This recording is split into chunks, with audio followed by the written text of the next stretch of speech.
Hello students, और कैसे हो आप सभी। चलिए स्टार्ट करते हैं आज की हम सेशन। आज हम लोग डिस्कस करने वाले हैं प्रेप का topic and this one is very very and very important. So let's start prep. तो प्रेप के बारे में आप सभी जानते हैं। तो बेसिकली हिंदी में जो आपके कारक होते हैं ने, पर, में, से, इनके लिए आप इंग्लिश में जो टर्म्स यूज करते हैं these are known as prep. Okay, तो प्रेप में अगर बात करूं सबसे पहले वर्ड्स आ जाते हैं आपके एट, इन, ऑन। तो यहां पर आपको याद रखना है कि आप समय से पहले एट लगाओगे, लेकिन मंथ और ईयर से पहले इन लगाओगे, डे और डेट से पहले ऑन लगाओगे। डे और डेट से पहले क्या आएगा? ऑन। जैसे इट गेट्स कोल्ड जनवरी। अब जनवरी क्या है, मैंने क्या देखा कि जनवरी इज अ मंथ, तो क्या आ जाएगा? इन आ जाएगा। इसी तरह से मैंने कहा ही केम मंडे, कि मंडे क्या है? मंडे इज अ डे, तो डे से पहले ऑन आ जाएगा। इसी तरह से मैंने कहा आई शैल कम 9 o'clock, तो 9 o'clock क्या है? टाइम है, टाइम से पहले एट आ जाएगा।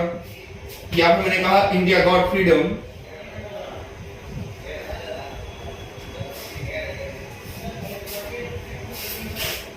1947। ये क्या है? ये ईयर है, ईयर से पहले इन, जैसा कि आपके सामने सब कुछ लिखा हुआ है ना। अब मैं कहूंगा आपसे कि Lal Bahadur Shastri was born October 2, तो क्या होगा इसमें? देखो, जब मैंने कहा अक्टूबर तो ये मंथ है तो इन आ जाता, लेकिन October 2 अब ये तारीख बन गई और डेट से पहले ऑन आता है। ये आपको ध्यान रखना है। आई थिंक इसमें आपको कोई डाउट नहीं होगा। चलिए अब हम इसमें आगे बढ़ते हैं। अब यहां पर अगर हम आगे बढ़े तो आपको ध्यान रखना है कि एट को हम यूज करते हैं आसपास के सेंस में, नियर बाय, आसपास। मान लीजिए आपने एक सेंटेंस अक्सर सुना होगा, the beggar is at the gate. Gate होता है आपका दरवाजा। अब दरवाजा को लकड़ी का बनाया हुआ आपका एक तख्ता टाइप है। अब क्या भिखारी इसके ऊपर होता है? बिल्कुल नहीं होता। क्या उस दरवाजे के अंदर होता है? दरवाजे के अंदर तो भाई कोई भी नहीं हो सकता। इसका मतलब ये तो भिखारी कहां है? दरवाजे के आसपास है, इधर या उधर। दैट्स व्हाई वी से the beggar is at the door. क्या कहते हैं? The beggar is at the door. भिखारी दरवाजे पर है। क्यों? दरवाजे के आसपास है। जैसे मान लीजिए कि आप कोचिंग पहुंचे नहीं है, कोचिंग के आसपास हैं, बाहर खड़े हुए, तो आप कहेंगे आई एम एट कोचिंग। लेकिन जब आप अंदर प्रवेश कर जाएंगे तो इनका प्रयोग किसके होता है? अंदर के लिए। अंदर की हम लगा देते हैं इन। जैसे अब ये मार्कर आप देखें तो इंक कहां पर है? इंक इस मार्कर के अंदर है, तो मैं यहां पर कहूंगा ink is in the marker. Ink is in the marker. या I am teaching in the classroom. On का अर्थ होता है स्पर्श का ऊपर होना। मान लो कि ये टेबल है और टेबल के ऊपर यहाँ पर डस्टर रखा हुआ है। स्पर्श तय का मतलब वो टच होना चाहिए। अब ये टच हो रहा है इस तरह से टेबल से, तो यहां हम कहेंगे the duster is on the table. The duster is on the table. ये आपका हो गया ऑन। अब यहां पर अगर मैं आगे बढ़ूं तो एक शब्द आपने सुना होगा अपॉन। देखो, ऑन और अपॉन में क्या अंतर है? यहां पर टेबल के ऊपर डस्टर है तो हमने कह दिया duster is on the table. But upon में क्या होता है? मान लीजिए कि ये एक टेबल है। अब इस टेबल के ऊपर यहां बिल्ली इस तरह से उछल करके आई है। इसका मतलब क्या है कि बिल्ली यहां पर पहले से नहीं थी। यानी आप गति करते हुए अगर किसी ऑब्जेक्ट के ऊपर आते हैं तो वहां पर हम अपॉन का प्रयोग करते हैं। कब? जब आप गति करते हुए किसी भी ऑब्जेक्ट के ऊपर आएंगे then we shall use upon as a prep. तो यहां हम कहेंगे द कैट जंप्ड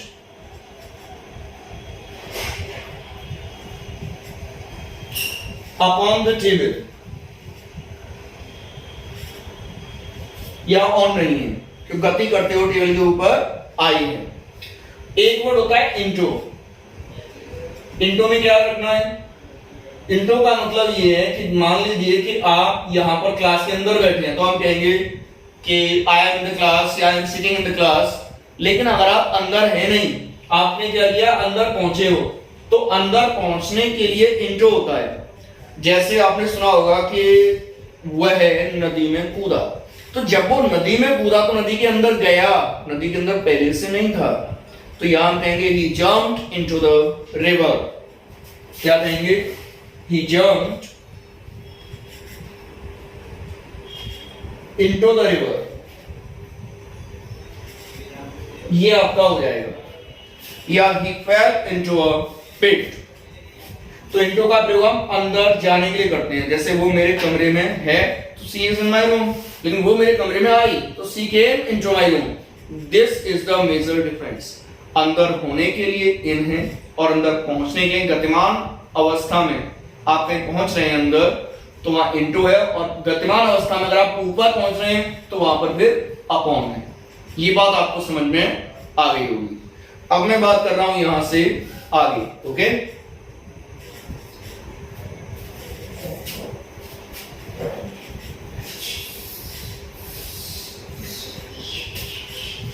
देखिए एक ये शब्द होता है आपका along, एक होता है across, एक होता है through। इनको आप समझो।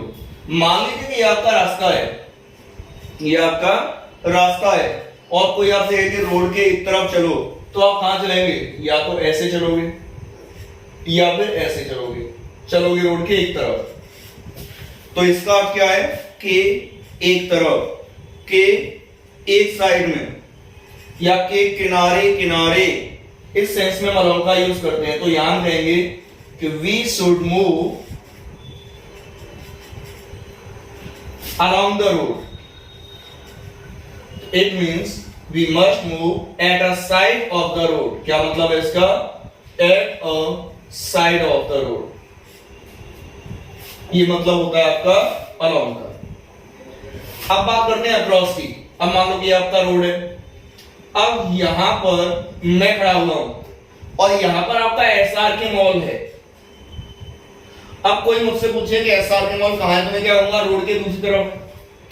तो इसका अर्थ होता है अक्रॉस का आफ्टर क्रॉसिंग, यानी के उस पार, के दूसरी तरफ, को पार करके, के परे। तो वहां पर मैं कहूंगा एसआर के mall is across the road, के दूसरी तरफ है। जैसे आपने सुना होगा कि पहाड़ी के उस पार एक झोपड़ी है, तो देयर इज अ झोपड़ी, there is a hut across the hill, according to the term across.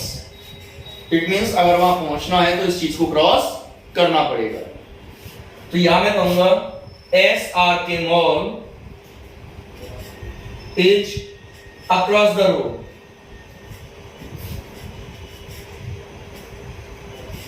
अब बात करते हैं थ्रू की।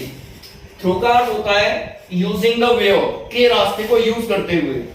अब मान लीजिए कि यहां पर आप विलेज में, विलेज से आपको कहां पहुंचना है? सिटी में पहुंचना है। अब सिटी में पहुंचने के लिए यहां पर बीच में पड़ता है आपका जंगल, ये आपका जंगल है। अब मुझे कहना है कि यहां पर कोई भी बंदा है, अगर वो यहां सिटी में पहुंचा, कहां से होकर पहुंचा सिटी में? वो कि जंगल से होते हुए शहर पहुंचा। जैसे मैंने कहा कि कलुआ जंगल से होते हुए शहर पहुंचा, तो मैं कहूंगा कलुआ reached his village through jungle.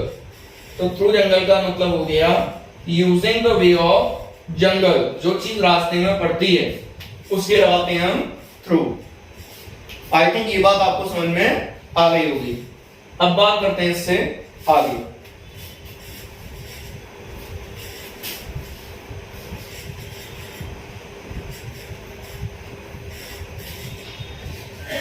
Now here is one more word,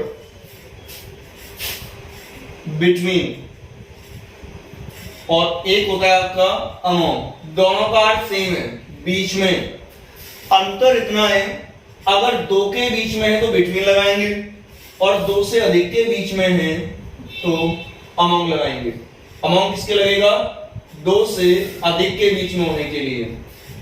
जैसे मैंने आपसे कहा there is a dispute, there is a dispute, झगड़ा है between India and Pak, India and Pak, Pak means Pakistan. तो यहां पर भारत और पाकिस्तान के बीच में झगड़ा है। तो कितने के बीच में? इंडिया एक पाकिस्तान दो के बीच में झगड़ा है, तो हमने बिटवीन लगा दिया। लेकिन अगर मैं इसको ऐसे कहता कि there is a quarrel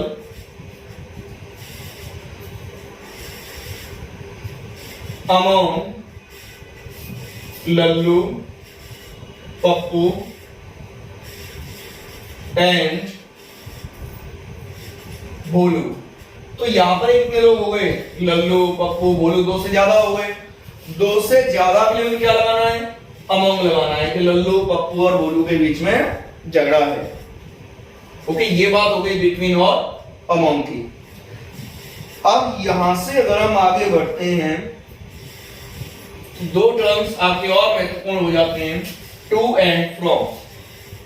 to and from, तो टू का अर्थ होता है करीब होने के लिए और फ्रॉम का अर्थ होता है दूर होने के लिए, अलगाव के लिए। मान लीजिए कि आपको कहना है कि मैं आगरा के करीब आ रहा हूं, यानी आगरा आ रहा हूं। आगरा अगर आप आ रहे हो तो आगरा से आपकी नजदीकियां बढ़ रही हैं, तो मैं कहूंगा I am coming to Agra, मैं आगरा आ रहा हूं। अगर मैंने कहा मैं दिल्ली आ रहा हूं तो I am coming to Delhi. मैं नैनीताल आ रहा हूं, I am coming to Nainital. मैं बाजार आ रहा हूं, I am coming to market. जहां भी आप जा रहे हैं आप उस स्थान के नजदीक हो रहे हैं, तो वहां पर आपने टू लगा दिया। लेकिन आप जिस स्थान से आ रहे हैं वहां से दूर हो रहे हैं ना। मान लीजिए मैं आगरा आ रहा हूं, लेकिन आ कहां से रहा हूं? मुंबई से। तो मैं कहूंगा मैं मुंबई से आ रहा हूं। तो जब आप मुंबई से आ रहे हो तो मुंबई से अलग हो रहे हो, तो अलग होने के लिए क्या लगाना है? हमें फ्रॉम लगाना है। तो यहां हम कहेंगे आई एम कमिंग फ्रॉम मुंबई। इसका मतलब मुंबई से अलग हो रहे हो, मुंबई से आ रहे हो, मुंबई से दूर हो रहे हो, आगरा के नजदीक हो रहे हो। इस तरह से आप टू और फ्रॉम के अंतर को पहचान सकते हैं। बाकी दोनों करेक्ट होते हैं। जो आपको ऑप्शन में मिल जाए बोथ विल बी करेक्ट, क्योंकि वहां पर सेंटेंस में आपको बात क्लियर हो कि आप एक स्थान से दूर हो रहे हैं कि नजदीक हो रहे हैं। अगर ये बात क्लियर नहीं है तो आपके दोनों ही करेक्ट होंगे। अगर मैं कहूं आई एम गोइंग और डॉट डॉट डॉट देहरादून, तो मैं टू देहरादून भी ठीक है और फ्रॉम देहरादून भी ठीक है। टू का अर्थ यह कि मैं देहरादून जा रहा हूं और फ्रॉम का अर्थ यह कि मैं देहरादून से जा रहा हूं। ओके, अब आगे दो प्रकार आपके और भी हैं।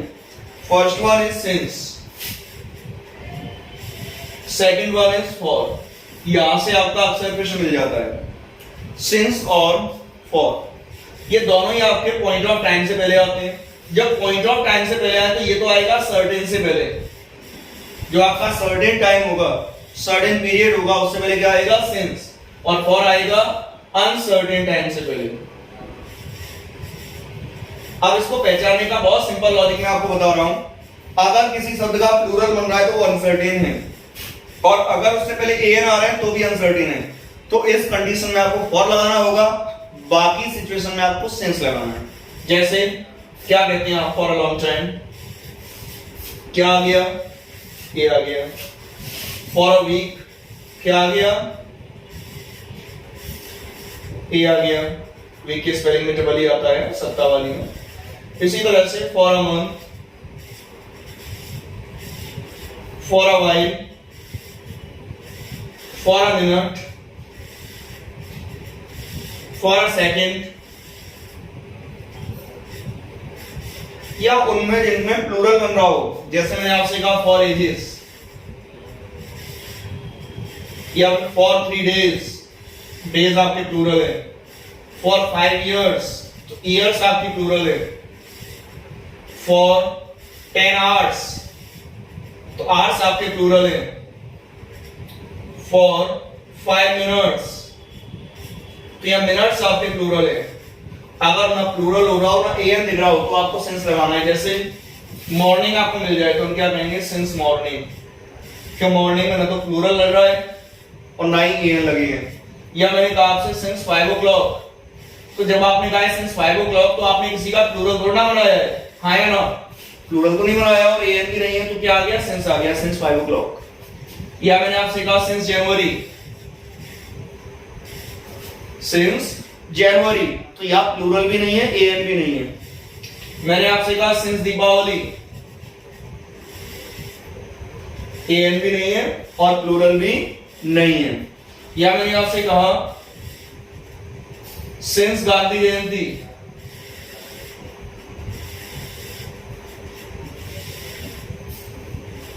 सिंस नून, सिंस चाइल्डहुड, कोई भी आप टर्म देख लो, किसी में भी ना तो एन मिलेंगे ना ही प्लूरल मिलेगा। तो जहां पर एन या प्लूरल नाउन दिखे वहां पर तो फॉर लगा दो, और जहां पर आपको ना एन दिख रहा है और ना ही कोई नाउन प्लूरल दिख रहा है वहां पर आप समझ लें कि वहां पॉइंट ऑफ टाइम से पहले आपको सिंस का प्रयोग करना है, फॉर का प्रयोग नहीं करना है। This is the major difference between certain and uncertain since और फॉर। अब बात करते हैं आगे। तो कुछ क्वेश्चंस आपके ऐसे आते हैं जहां पर एक जो प्रेप है वो कुछ शब्दों के बाद में फिक्स हो जाती है। तो this is what you have to remember, वो मैं आपको बता दे रहा हूं। जैसे एम, एम के बाद में आपका एट फिक्स है। मॉक, मॉक के बाद में एट फिक्स है। लाफ, लाफ के बाद में एट फिक्स है। Shocked, at. Surprised, at. Astonished, at. amazed, at। startled, at। familiar, with। part, with। इसके अलावा अगर मैं बात करता हूं तो we can say fond of, kind of. अरे काइंड में जो प्रकार वाला है इसके साथ में ऑफ है। अगर काइंड का दयालु है तो वहां पर टू आता है, जिसमें वो मेरे प्रति दयाभाव रखता है तो he is very kind to me. क्या कहूंगा मैं? He is very kind to me. लेकिन अगर मैं कहूं नाउन के 5 प्रकार हैं, there are 5 kinds of noun, ये अंतर है इसमें, ये आपको ध्यान रखना है। तो काइंड के बाद में टू भी है। इसके अलावा श्योर ऑफ, और you can say confident of, warned of, ashamed of.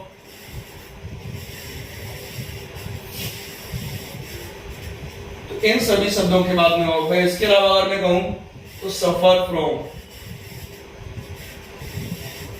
abstain from, refrain from, differ from, different from,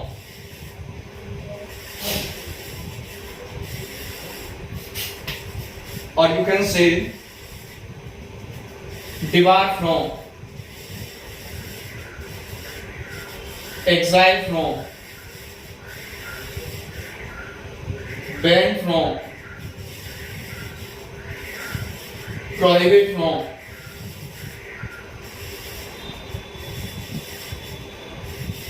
stop from। इन शब्दों के बाद अगर आपको प्रेप लगानी है तो क्या लगेगी? फ्रॉम लगेगी। इसके अलावा इनवाइट टू, इन्विटेशन टू, वो इनवाइट और इन्विटेशन बेसिकली एक ही बात है। इसके अलावा you may call affiliated to, linked to, connected to, related to affix, to attach, to paste, to adhere, to add, to। बाकी आपने कुछ शब्द देखे होंगे जो मैंने आपको बताए थे एडजेक्टिव वाले चैप्टर में, तो वहां आपको याद रखना है जूनियर टू होता है, सीनियर टू होता है, सुपीरियर सुपीरियर के बाद भी टू आता है, इंफीरियर इंफीरियर के बाद में भी टू होता है, प्रिफर तो प्रिफर के बाद में भी टू होता है, प्रेफरेबल तो प्रेफरेबल के बाद भी टू है, और एल्डर एल्डर के बाद में भी टू है। इसके अलावा आपको याद रखना है कॉन्ग्रेचुलेट कि कॉन्ग्रेचुलेट के बाद क्या आता है, ऑन आता है, कॉम्प्लीमेंट कॉम्प्लीमेंट के साथ भी आपका ऑन आता है, शेम शेम के साथ में ऑन आता है, डिपेंड तो डिपेंड के साथ में ऑन आता है। ये आपके मोस्ट इंपॉर्टेंट टर्म्स हैं जो मैंने आपको लिखा दिए, जिनके बाद जिनसे आपका प्रश्न एग्जाम्स में लगातार आता रहता है। ओके, अब कुछ आपकी फ्रेजल वर्ब आपको इसमें और याद रखनी है, that I am going to tell to you. अब वो आप देखिए कि वो आपकी कौन कौन सी फ्रेजल वर्ब है जो कि आपको याद रखनी है। चाहे ये जितने भी टर्म्स मैंने यहाँ पर बताए हैं इन सबको आप याद कर लेना, जो यहाँ से अक्सर करके आपके प्रश्न बनते हैं। जब हम सेंस में बोलते हैं तो अक्सर करके हमें एक कंफ्यूजन और होता है, जैसे कि मैं कहूं आई कांग्रेचुलेटेड हर डॉट डॉट बर्थडे, अब दिमाग में आता है कि फॉर बर्थडे भी तो हो सकता है। वहीं पर ये बात ध्यान में रखनी है कि वहां पर आपको जो लगाना है वो ऑन लगाना है, क्योंकि वो उसके बाद में फिक्स है आपका। ओके, अब फ्रेजल वर्ब में आप याद रखें कि अबाइड के बाद में लगाना है टू। अबाइड टू का अर्थ होता है पालन करना। एक ये है आपका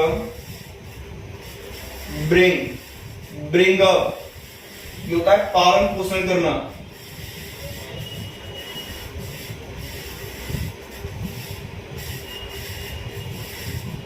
इसके अलावा अगर बात करता हूं तो एक शब्द है आपका बियर विद, बर्दाश्त करना।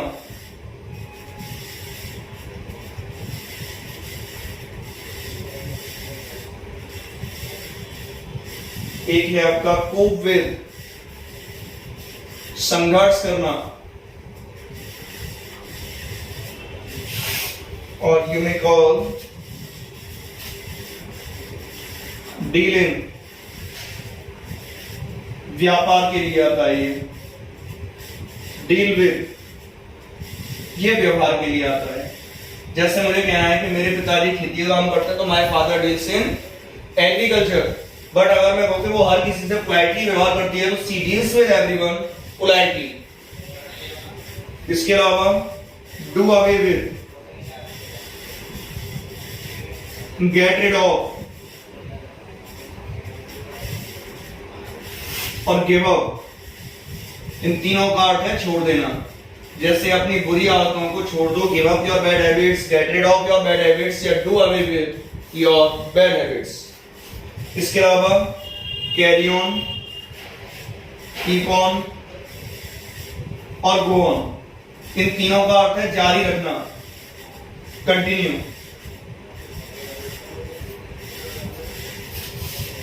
इसके अलावा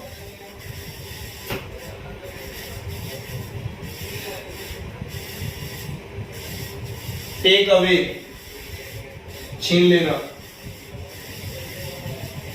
टेक ऑन, मुकाबला करना।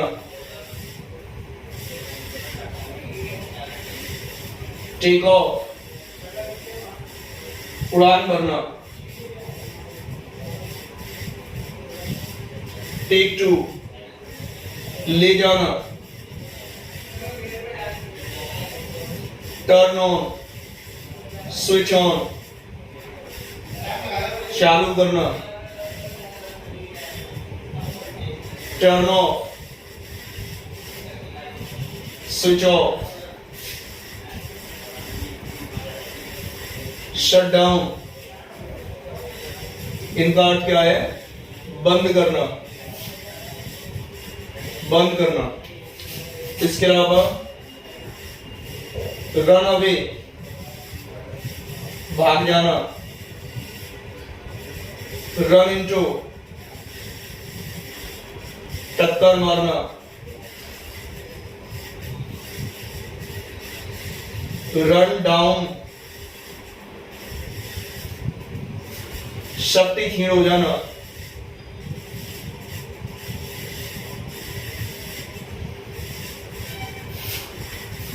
रन आफ्टर, पीछा करना, लुक एट, किसी की तरफ देखना,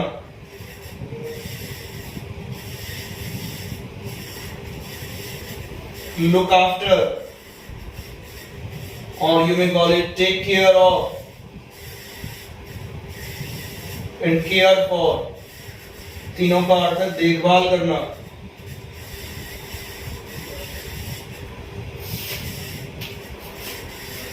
लुक फॉर, तलाश करना, look into,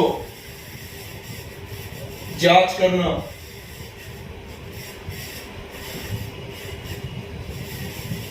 look down upon, नफरत करना,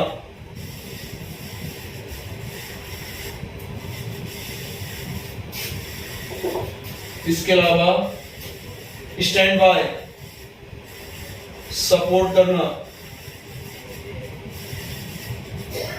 स्टैंड एट,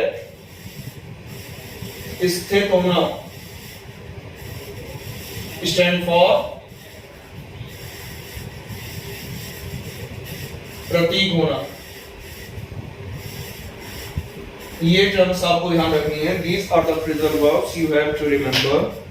बाकी नेक्स्ट क्लास में मिलते हैं नेक्स्ट टॉपिक के साथ। आज की क्लास में विराम देते हैं। Thank you very much.